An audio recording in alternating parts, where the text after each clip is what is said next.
I've seen Naval quote mention you a few times on Yeah. Twitter too, which is like talk about the leverage of the internet. Like you saying, Mark Manson, who's so impactful, being a friend and client. People like Naval, who he's impacted so many of men start businesses and think about the world the right way.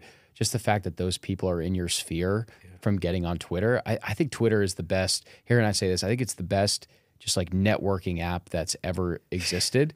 And it's so interesting because people are probably like, oh, Dan, so you have 660,000 followers on Twitter. Why not start with Instagram? Why not start with YouTube? That's what Mhm. everyone else does. And we're similar to you where we started on Twitter and that's made all the difference for us as well. So I'd be curious, like, what was it about Twitter that made you gravitate towards it when you were like, hey, I'm going from gym owner to getting in this online thing? So I have this thing. It was like Instagram's for like ass and Yeah. body, where Twitter is like you have to get noticed for your level of thinking and the ideas that you put out there. And it doesn't stop anyone from like putting their bodies out and being like, promoting themselves that way. But really, it's like you are judged based on the quality of your thought.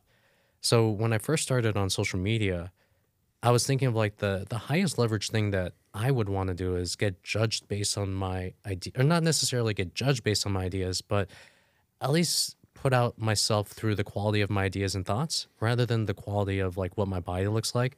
Personally, for me, it's like I really do think that I'm not like the fittest guy in the world, and I'm not like the most like ripped or biggest guy in the world, but that doesn't fucking matter to me. Mhm. It's really about like, okay, well, do people kind of like connect with the thoughts that I'm putting out there? And if they do, awesome.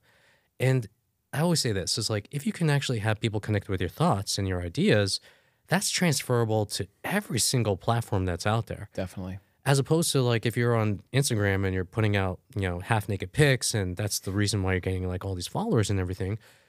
You try to do that on like Twitter, I mean, you're probably going to get like flamed, especially if you don't have the requisite thought that comes along with that, like the actual ideas and the philosophies behind it. So I do say that Twitter was probably at that time like the hardest nut to crack in that sense. And that's the reason why I started on it, because that's what I wanted to get judged. If I were to be judged, I would be judged based on the quality of my writing, my thoughts, and ideas.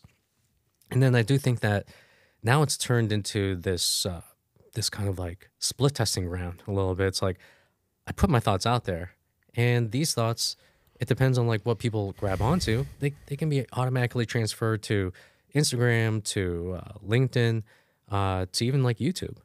And it's more so based on kind of like what I can test on Twitter, which is going to be more so kind of like connected on the mainstream. Yeah. Yeah. Yeah, the written language is so hard to, I mean, not hard to convey, but I think the level of mastery around words and using words to actually convey creativity, and Yes. you can repackage messages that are so simple.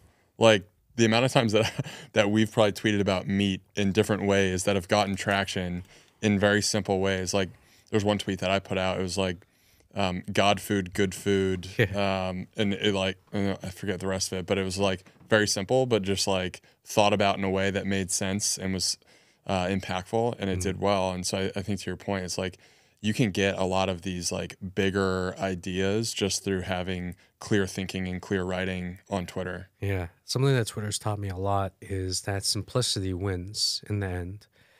Simplicity of thought. That doesn't mean to like dumb down your ideas, but it does mean to write in a way that is able to be understood by a 6-year-old. Definitely. Like Yes. yeah, and it's funny. Like I was having a conversation with Zuby and Ed Lattimore, and it's true. It's like the quality of like reading comprehension has kind of gone down a little bit in recent years.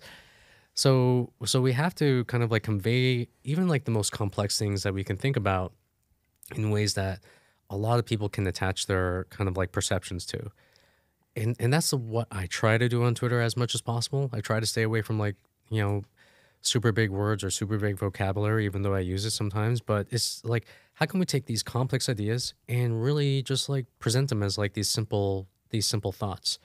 And then the more that you can do that, the more that you make like, say, something like health and fitness accessible for everybody, as opposed to someone who's kind of like quoting all these studies, using all these big words that no one understands. And what they're doing is they're only talking to people who are like super addicted to that stuff, but not necessarily like the general population. Yeah. Yeah, it's a great point, Dan. And I think Twitter before, when there was just the character limit, was a great example of that.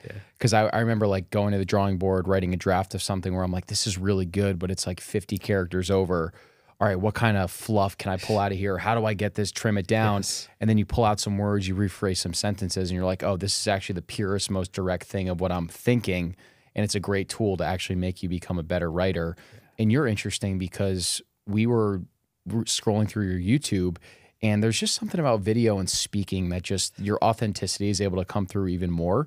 Where what I thought about you is I was like, he's a fitness guy who's very passionate about helping entrepreneurs level up. And then when I was watching through some of your videos, I'm like, I actually changed that a little bit. I'm like, I think he's just passionate about helping men become stronger versions of themselves.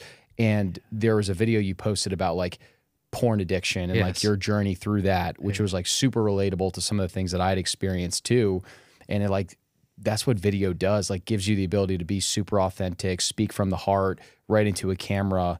And I'm excited to see how that grows for you, because I think there's very few people that can speak eloquently and then also write eloquently. And if you can package those things together, that's an amazing combination. Well, thanks for saying that. I appreciate that. I really do. Yeah, the concept of like going from like writing to YouTube has been very interesting.